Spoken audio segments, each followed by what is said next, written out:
Hey guys, what's good? I'm Risko Funk and welcome to another episode of Funk Friday. Before we get into it, I just want to let you guys know that I just dropped a beat tape called the Funktion Volume 3 and it's streaming right now on all platforms. So if you could give that a stream, I will be eternally grateful. I'm going to link it in the bottom.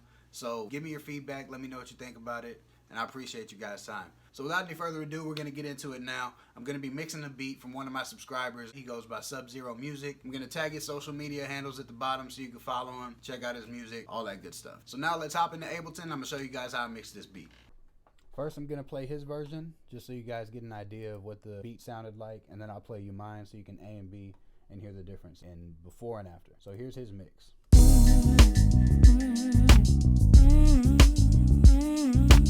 Love,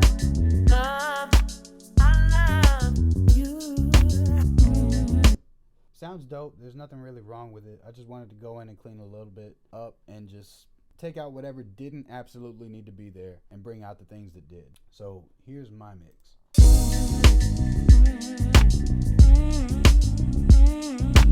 Love, I love you. So you hear it's a little bit more alive, just a little bit more in your face, and I really didn't do too much to it. So I'm gonna walk you guys through how I did all this. So the first thing that I attacked was the bass. This was the most important to me. The bass just sets the whole tone for everything. So I didn't really want to do too much to it. As you can see, I just cut a little bit, then added some compression and a little bit of F6. And in F6, I'm actually giving it a boost here. So we're gonna show you all that in just a second. Here's without, with. It's not a whole lot. It's just a little bit more focus on the bass, taking away anything that doesn't absolutely need to be there. So with that, we just add a little bit of compression, and I'm not even really using the compressor. It's just a slow attack, quick release, a tiny bit on the threshold. You barely even see the needle move on the compressor. So then I added this through Ascend, and it's erosion and chorus. Erosion, it's kind of like a bit crusher. If I use sine, you can hear it more. It just has that bite that the bit crusher has, but that wasn't really what I was looking for. Wide noise kind of had it, but noise just had like this almost like a tape feel to me. It just had this little hiss right there at 5.45 kilohertz. Again, it's a subtle thing, but it makes a big difference. And then there's chorus, and that widened the bass out. Over here on the 3X oscillator, not a whole lot going on without.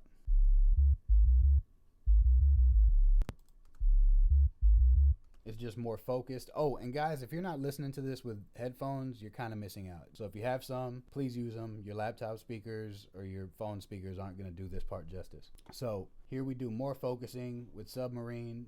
This is all that I want the attention on, from 41 to 93 hertz. Without,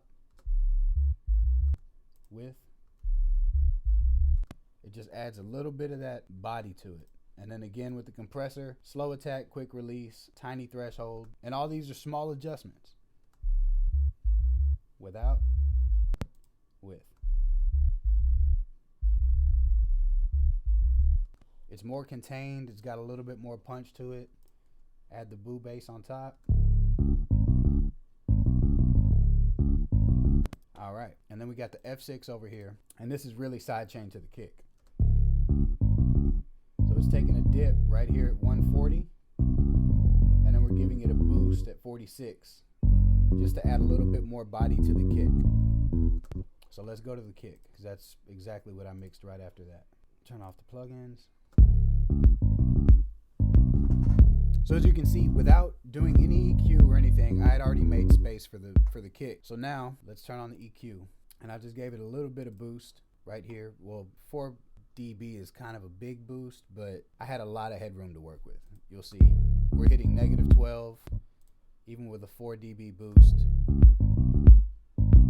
We're not even clipping yet. So there's a 4 dB boost at 46 hertz, a smaller 2.6 dB boost at 156 hertz. And then everything else is just cutting. Here, cut some there. After that, I wanted to tune the kick, and Mixed in Key told me, there we go. So I tuned it to D flat, which is also C sharp. Here's without it, with it, has a little bit more bottom end to it. It's just knocking through a little bit more. Compressor, super easy, not much threshold, little bit of makeup gain, slow attack, quick release. And I use these two throughout this whole track. So the attack is 10 milliseconds and then 0.2 millisecond release. Without it, with it, and it's beautiful. So let's move on to the clap. And I didn't do much. I literally just cut at 391 hertz and then gave some boost.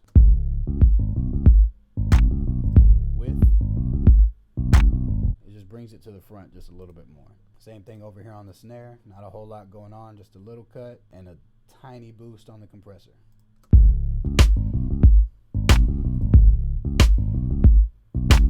That's all I needed. Hi-hats, very simple. Just a little cut, no boost, threshold, attack and release at the same time.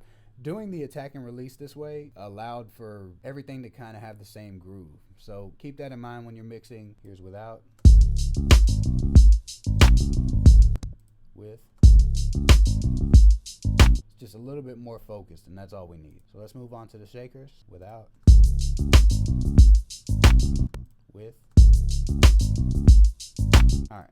And it's almost a difference that you can't hear, but I could hear it when I was mixing. So it sounded cool there, and I just left it alone. One of the important things that I've learned is once something sounds good, just back off.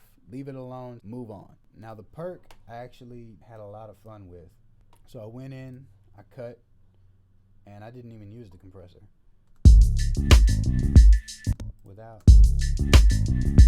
I felt like that, just the EQing alone brought it to where I needed it to be. So with that, now I have these chains. So let's hear what that sounds like.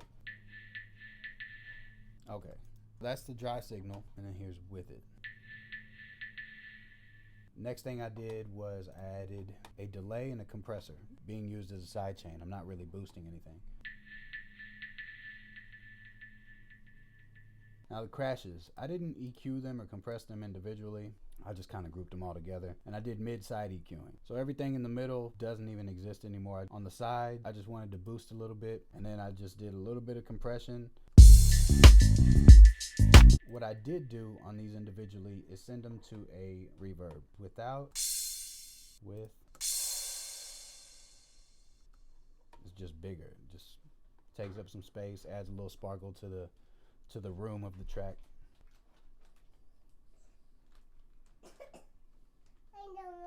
Okay, so bummer alert. While I was editing this video, I noticed that at some point toward the end, my daughter walks up and she accidentally kicks my interface and it ruins the audio for the rest of the video. So we're gonna have to make this a two-part. Luckily, we were able to get all the drums and the percussion down, and I showed you guys how I mixed the bass. So in the next video, which I'll probably wind up dropping tomorrow, hey, I'm doing a thing right now.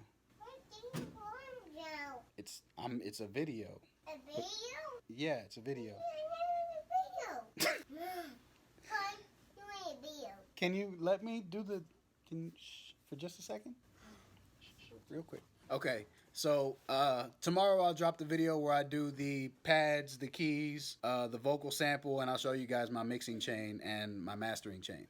So see you guys tomorrow or next Friday, but most likely tomorrow. Y'all take it easy. Oh, and please make sure that you check out the Funktion Volume 3. It's out streaming right now. If you like my music, you're going to love this album. Also, big shout out to Sub-Zero Music. Thank you for letting me use your beat in this video. See you guys next time. Y'all take it easy.